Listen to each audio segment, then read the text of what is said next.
Hi guys, it's Lisa Sanders again, and last week we talked about why you should breastfeed your child and all the benefits that you and your baby can receive from breastfeeding. And this week we're going to expand on that topic a little bit and talk about troubleshooting problems you may or may not have during your breastfeeding experience with your baby.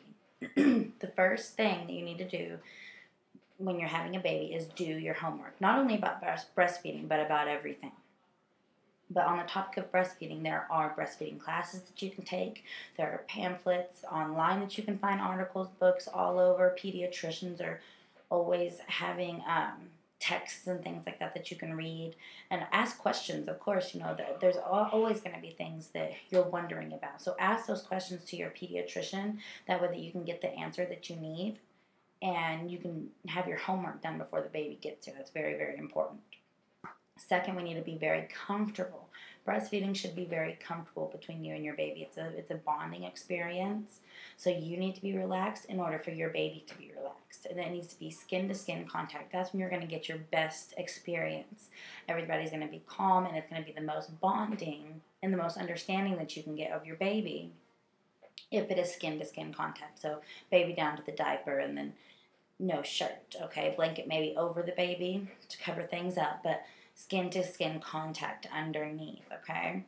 Latching on. For those of you that don't know, latching on is when everything comes together and the baby gets a good suction onto the nipple. Not only to the nipple, but the areola as well. You should feel pull and tugging when the actual latching on comes on. If they do latch on the correct way, soreness will not last. There won't be any engorgement, plugged ducts, or mastitis. Okay, engorgement is when, of course, exactly what it sounds, when the baby eats too much. This can lead to upchucking and vomiting, upset tummy, and things like that that you don't want for your baby. You also need to understand foremilk versus hindmilk. Foremilk is what your baby is getting at first when they first begin a breastfeeding session. It's kind of watery and it's low fat. After they eat for a little bit, it's going to turn into hindmilk, which is very high in fat, and it's much more filling for your baby. It's more creamier to the texture. So when they latch on the right way, they're going to get the right proportion so that way that they won't overeat or undereat, of course. A plugged duct is hard lumps in the breast area that block or affect your milk flow. When the baby latches on correctly, you can avoid that. There's also mastitis. Mastitis is an infection that can be caused. Your breast will get red and sore and swollen, warm to the touch. You'll be experiencing flu-like symptoms and even some nausea. So that'll be something that needs to be avoided. At first, you need to have very first contact with your baby as soon as you can to breastfeed so that the experience can start and those neurons can start firing in your baby's brain to know what's going on.